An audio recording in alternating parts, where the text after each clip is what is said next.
నా చిన్నతనంలో అయితే పాపట కరెక్ట్గా నడిమికి తీయాలి, ఆ నడిమికి తీస్తేనే కరెక్ట్గా ఆడపిల్ల జీవితం ఉంటుందని చెప్పని అదొక మూఢ నమ్మకంతో అలాగనే వాళ్ళకు పాపట తీసి జడలేయటం అనేది చూశాను నేను. ఆ తర్వాత ఇప్పుడు అప్డేట్ అయిన కాలంలో వింత ఆ జడలు అల్లటం అనేది చూస్తే అట్లా అంటే పెద్దోళ్ళ చేత అల్లిక చేసుకొని లేదా యూట్యూబ్లో వాళ్ళెవరో బతకటానికి వీళ్ళకి ఒక దారి చూపించంటే అవి చూసుకొని వీళ్ళు ఇంకొక దారికి మారుతూ ఉన్నారు. ఈ పరంపరలో ఆ అద్దం ముందుకు పోయినప్పుడు వాళ్ళు పదే ఆ హెయిర్ కరెక్ట్గా ఉందా లేదా, ఎక్కడ నేను పైకి పోయిందా అంటే ఎవరి కోసమో చేస్తున్నారని కాదు, కానీ వాళ్ళు అలంకరణ చేసుకునే విషయంలో చాలా శ్రద్ధ ఉంటుంది. నేను అప్పుడు అనుకున్నాను, ప్రభువా ఈ కోణంలో ఆధ్యాత్మిక జీవితంలో అడుగుపెట్టిన ఒక స్త్రీ అయినా పురుషుడైనా, యవనస్తురాలైనా యవనస్తుడైనా పెద్దలైనా సరే, ఆ అద్దం ముందుకు వెళ్ళి ఆడపిల్ల ఎప్పటికప్పుడు ఆ హెయిర్ కరెక్ట్గా ఉందా లేదా, ఈ కనుబొమ్మలు సరిగా ఉన్నాయా లేదా, ఆ నొసలు కానీ అలాగనే ఈ ముఖం మీద ఎక్కడైనా పింపుల్స్ అని చెప్పని, ఆ మొట్టాలు అని చెప్పని, రాసుకున్న పౌడర్ కానీ ఆ క్రీమ్ కానీ ఎక్కడైనా బెట్టి కొట్టినట్టు కానీ లేదంటే ఎదుటివారికి వికారంగా అన్నట్లు కానీ, నా మటుకు నేను కొంచెం శుభ్రంగా కనపడాలి అన్న తపనతో వాళ్ళు అద్దం ముందుకు వెళ్ళి పదే సరి చేసుకుంటూ ఉంటారు. క్రీస్తు రక్తంలో కడగబడినటువంటి ఒక విశ్వాసి, క్రీస్తు రక్తంలో కడగబడినటువంటి ఒక పరిచారకుడు, క్రీస్తు రక్తంలో కడగబడినటువంటి ఒక సంఘ పెద్ద, క్రీస్తు రక్తంలో కడగబడి కృప అనుగ్రహింపబడి దేవుని చేత అభిషేకించబడి సంఘ బాధ్యతలు అప్పచెప్పి అధికారం ఇచ్చినటువంటి దేవునికి దైవజనులైన వారు ఇలాగూ సరి చేసుకుంటే, ఇలాగూ నేను కరెక్ట్గా ఉన్నానా లేదని తొంగి చూసుకుంటూ ఆ క్రీస్తును అద్దం ముందుకు వెళ్ళి వాక్యము చేత సరిచేయబడుచు వాక్యము ద్వారా వారి బ్రతుకులను కట్టుకుంటూ వాక్యము ద్వారా వారి హృదయాలను తొంగి చూసుకొని యేసయ్యకు నచ్చినటువంటి శరీర కార్యాలు ఏమనగా అని చెప్పని గలతీ పత్రిక 5:22 ఉందన్నమాట. ఆత్మ ఫలాలు 22 ఉంటుంది. అలాగనే 19, 20, 21 వచనాల్లో శరీర కార్యములు ఏవనగా అని ఉంటుంది అక్కడ. అలాగనే మార్కు సువార్త 9 అధ్యాయాలు అట్టుకుంటా దేవునికి నచ్చనివి, యేసయ్య కోప్పడేటువంటి సంగతులు అన్నమాట.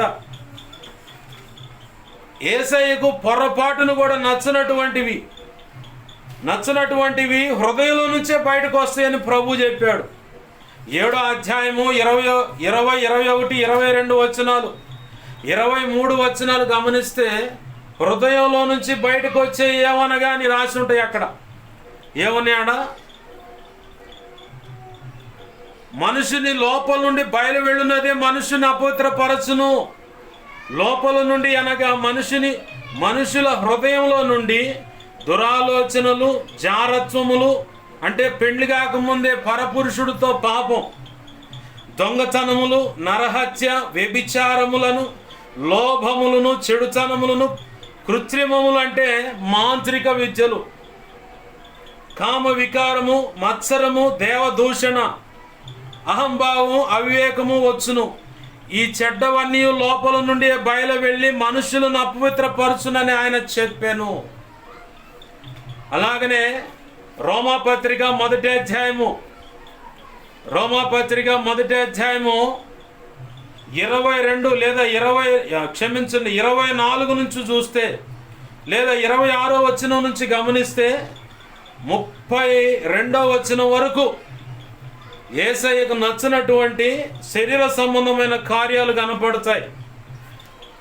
అలాగని ఇంకొక లేఖనాన్ని గమనిస్తే తిమోతికి రాసిన పత్రిక 2వ పత్రిక 3వ అధ్యాయము 1 నుంచి 7 వచనాల వరకు, 1 నుంచి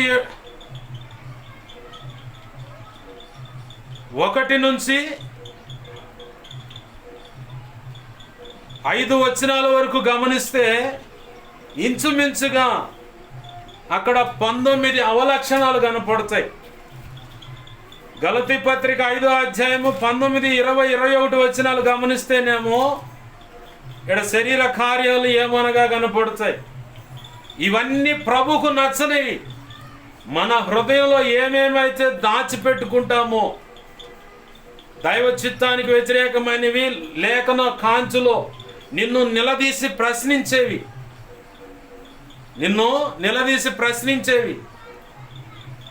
నేను ఆ అద్దం ముందు ఆడపిల్లలు నిలబడ్డప్పుడు నేను గమనించిన దాంట్లో నుంచి నేను నేర్చుకున్న ఆధ్యాత్మిక పాఠం ఏంటంటే, ఎప్పటికప్పుడు క్రీస్తును అద్దం ముందుకు మనం పోయి, పౌలు భక్తుడు అంటాడు కదా, ఇప్పుడైతే మనము కొంచెం ఎడంగా ఉన్నట్టుగా గమనిస్తూ ఉన్నాం, రేపటి దినాన యేసుప్రభు వారి ఎదుటికి వెళ్ళి ముఖాముఖిగా చూస్తాం. మనము అద్దంలో నుంచి మన ముఖం మనకు ఎలా కనపడుతుందో అలాగనే స్పష్టంగా యేసుప్రభు వారు మనలోను యేసుప్రభు వారు కనపడాలి. ఆయన ఎదుటికి వెళ్ళినప్పుడు అప్పుడు మాత్రమే నువ్వు అంగీకరింపబడతావు. అలా కాకుండా సేవకులకు సంఘం ఎదుట, సంఘ బిడ్డల ఎదుట, కుటుంబీకుల ఎదుట నువ్వు చాలా మంచోడిగా కనపడితే క్రీస్తు న్యాయపీఠం ఎదుట నువ్వు చెల్లవు. అది బాగా గుర్తుపెట్టుకోవాలి. క్రీస్తు న్యాయపీఠం ఎదుట నువ్వు చెల్లవు. కొంతమంది అనుకోవచ్చు, క్రీస్తు న్యాయపీఠం ఎదుట చెల్లాలంటే ఎలా కొలతలు కలిగి ఉండాలయా అని చెప్పని. ప్రభు చిత్తానికి వ్యతిరేకమైన ఈ హృదయము, ఎందుకంటే ఈ హృదయమే కేంద్ర బింబంగా ఉంది. సైతానికి నివాసమైన, యేసు ప్రభు వారికి నివాసమైన ఈ హృదయమే. లేఖనాన్ని కొంచెం పక్కన పెట్టి నీ ఇష్టాన్ని బాగా ఇంపుగా పెట్టుకొని నువ్వు అడుగులు వేసినప్పుడు సైతాన్ గాడు వచ్చి, యేసయ్య నీ హృదయంలో వేసుకున్నటువంటి ఆ సింహాసనాన్ని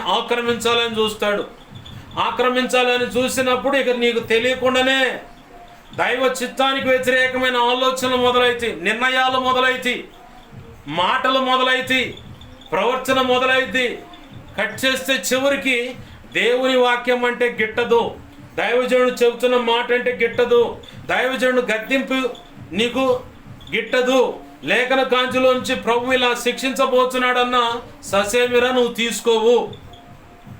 ఎందుకంటే నాకు లేఖనం అంతా బాగా తెలుసు అని చెప్పని అహంభావన నిన్ను ఆవరించుంటది. అది పతనానికి మొదటి మెట్టు.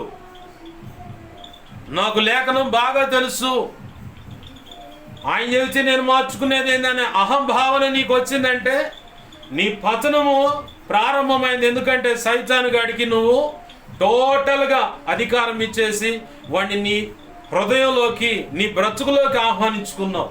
పేరుకు మాత్రం క్రీస్తు రక్తము, క్రీస్తు యొక్క శరీరం తీసుకుంటావు, అందరి ముందు బాగా కనపడతావు, దేవుని కుమార్తెను, దేవుని కుమారుడు అని చెప్పుకుంటావు, సంఘంలో ఇదిగో ఈ పరిచర్య చేస్తున్నా అని చెప్పుకుంటావు. ఒకవేళ దేవుని చేత అభిషేకించబడిన దైవజనుడు అయితే నాకు ఇచ్చిన పరిచర్య ద్వారా ఇదిగో ఇన్ని సంఘాలు ఇన్ని ప్రాంతాల్లో కట్టబడుతున్నాయి, ఇంత గొప్పగా జరుగుతుందంటావు. పేరుకు మాత్రమే కనపడతాయి. అక్కడ నుంచి ఫలభరితమైన సేవ అంటే సేవక గణము నీకు సిద్ధపాటు కాదు. సేవక గణం సిద్ధపాటు కాకపోవటమే కాకుండా ఉన్న సంఘం కూడా నీరు గారిపోయిన పరిస్థితి కనపడుతుంది, నిర్లక్ష్యత కనపడుతుంది. మా దైవజనుడు వాడుకోండి ఆయన ప్రార్థన చేద్దామన్న మనసు కూడా సంఘంలో ఎవరికి ఉండదు. కనీసం నా పొరుగు వారి క్షేమం కోసం ప్రార్థన చేద్దామన్న ఆసక్తి కూడా ఎవరిలో ఉండదు. ఎందుకంటే నీ సొంత ఆలోచనలు చొప్పున అడుగులు వేస్తూ ఉన్నావు. ఎప్పుడైతే ఈ సంఘం నాది అంటావో ప్రభు పక్కన కూర్చొని మెలకుండా చూస్తూ ఉంటాడు. అక్కడ ఆత్మల రక్షణ కూడా జరగదు. ఆ బలిపీఠం మీద లేవి 6:13 ప్రకారం నిత్యం అగ్ని మండుచూ ఉండవలెను అన్నటువంటి పరిస్థితి అక్కడ కనపడదు. ప్రార్థన చేయాలంటే సైతాను గాడు వచ్చి ఆడ కొన్ని కులాలు ఉంటాయి, సంఘం అంటే అన్ని రకాల కులాలు ఉంటాయి, వాళ్ళకి తగాదు పెడతాడు. వాడు వాళ్ళకి తగాదు పెట్టిందంటే ఇక ఎవరు ప్రార్థన చేయరు. ఇక ఎందుకులే మందిరంలో సంఘంలో సంఘ క్రమాలు ప్రార్థన చేయటం కంటే ఇంట్లో మన మట్టికి మనం ప్రార్థన చేసుకుంటే సరిపోతులే అని చెప్పని నిర్ణయానికి వస్తారు. అట్లా అట్లా అట్లా అట్లా చిన్నగా సంఘంలో నిద్రాణ ఆత్మ పనిచేస్తూ ఉంటుంది. నిద్రాణ ఆత్మ అంటే అక్కడ పాస్టర్ గారు వాక్యం చెబుతూనే ఉంటారు, వీళ్ళు నిద్రపోతూ ఉంటారు. అక్కడ అందరూ కలిసి ప్రార్థన చేస్తూ ఉంటే విత్ ఇన్ సెకండ్లోనే, 1 సెకండ్ 2 సెకండ్లు గడవగానే అతను కళ్ళు అట్ట మూస్తాడు. ఆడకూతురైనా మగవాడైనా సరే అలా కళ్ళు మూయంగానే వెంటనే నిద్ర వచ్చేస్తుంది. ఈ నిద్ర ఆళ్ళన్న మట్టికే ఆవరించదు, ఎవరైనా కాస్తంత మండే వ్యక్తులు వెళ్ళినప్పుడు, ఆ వ్యక్తులు ఆ సంఘంలో మోకరించి ప్రార్థన చేయడానికి వెళ్ళినప్పుడు ఈ వ్యక్తులు మండేటువంటి వ్యక్తులే, కానీ వాళ్ళ మీదకి నిద్ర మంపు అలా వచ్చేలాగా దేవుడు అనుమతిస్తాడు. ఎందుకో తెలుసా? ఈ సంఘం ఇంకా కొంచెం నిద్రాణాత్మ చేత వెరిపించబడుతుంది. కొంతమంది నిద్ర మంపు చేత వెరిపించబడుతున్నారు, కొంతమంది చల్లారిపోయిన వాళ్ళు ఉన్నారని అర్థం. నేను చాలాసార్లు అలా నిద్ర మంపు నా మీదకి వచ్చినప్పుడు ప్రభువుని అడిగా, అయ్యా ఇది శోధన అయితే బంధించు, నాకెందుకు ఇలా వస్తుంది ప్రభు అంటే, అప్పుడు ప్రభు చెప్పిన మాట, కొన్ని సంఘాలకు వెళ్తూ ఉంటాను కదా, కొన్ని ప్రాంతాలకు వెళ్తూ ఉంటాను. ఆడికి వెళ్ళినప్పుడు, ఆ సంఘాల్లోకి వెళ్ళినప్పుడు వాళ్ళలో ప్రార్థన ఆసక్తి ఎంత ఉందో, అసలు దైవ చిత్తానికి వ్యతిరేకంగా ఎక్కడైనా అడుగులు పడుతున్నాయేమో అని గమనించినప్పుడు, అవి అప్పుడు తెలియపోయినా కొద్దిగా ప్రార్థనలోకి నడిపించినప్పుడు తెలియని రీతిగా నిద్రాణాత్మ అనేది ఆవరించినప్పుడు నాకు అప్పుడు ఎమ్మడిని అర్థమైపోయింది, ఆహా ఈ సంఘము నిద్రాణాత్మ అంటే నిద్రలోకి వెళ్ళిపోతుంటే చల్లారిపోయిన పరిస్థితి కొంత కనపడుతుందని చెప్పని అర్థమైంది. తర్వాత ప్రభుని అడిగా, ఎందుకని ప్రభు ఇలా నిద్రమంపు వస్తుందని అడిగినప్పుడు, నిద్రాణాత్మ అంటే ఇక్కడ చల్లారిపోయిన పరిస్థితి కనపడుతుంది. ఎందుకు ఈ కారణాలు ఎందుకు అని చెప్పని చల్లారిపోయిన పరిస్థితి కనపడుతుంది. ఆత్మలు రక్షించబడలేదు, సేవకగణం సిద్ధపరచబడట్లేదు. ఎవరైనా సిద్ధపడితేనేమో వాళ్ళకు భయపడి వీళ్ళకు భయపడి ఈ సిద్ధపడ్డవాడిని ముందుకు తీసుకుపోవటం లేదు. దేవుని ఆత్మచేత ప్రేరేపించబడి పలానా దైవజనులు వెంబడించమని దేవుడు చెప్పినప్పుడు, అంటే నీ వల్ల నిష్ప్రయోజనమైంది అనుకొని ప్రభు కొంతమందిని రేపి ఇంకొక దైవజనుడిని వెంబడించేలాగా నడిపిస్తాడు. ఒక కోణం. రెండో కోణం ఏంటంటే, ఆయన అనాది సంకల్పంలో నిర్ణయమైనటువంటి సేవ చేయడానికి నీ దగ్గర ఉన్నప్పుడు ఆ తర్ఫీదు అందనప్పుడు ఇంకొక వ్యక్తిని కూడా చూపిస్తాడు, ఆ వ్యక్తి దగ్గర తర్ఫీదు అందుకుంటూ ఉంటారు. ఇది రెండవ కోణం. మొదటి కోణం ఏంటంటే దైవ చిత్తానికి వ్యతిరేకంగా అడుగులు అన్నమాట. దేవుడు ఏమంటున్నాడంటే, నా ప్రాణేశ్వరి అని చెప్పని పిలుస్తా. ఆయన ప్రాణేశ్వరి అంటే ప్రియుడికి తగ్గట్టుగా ఏమో సిద్ధపడాలి.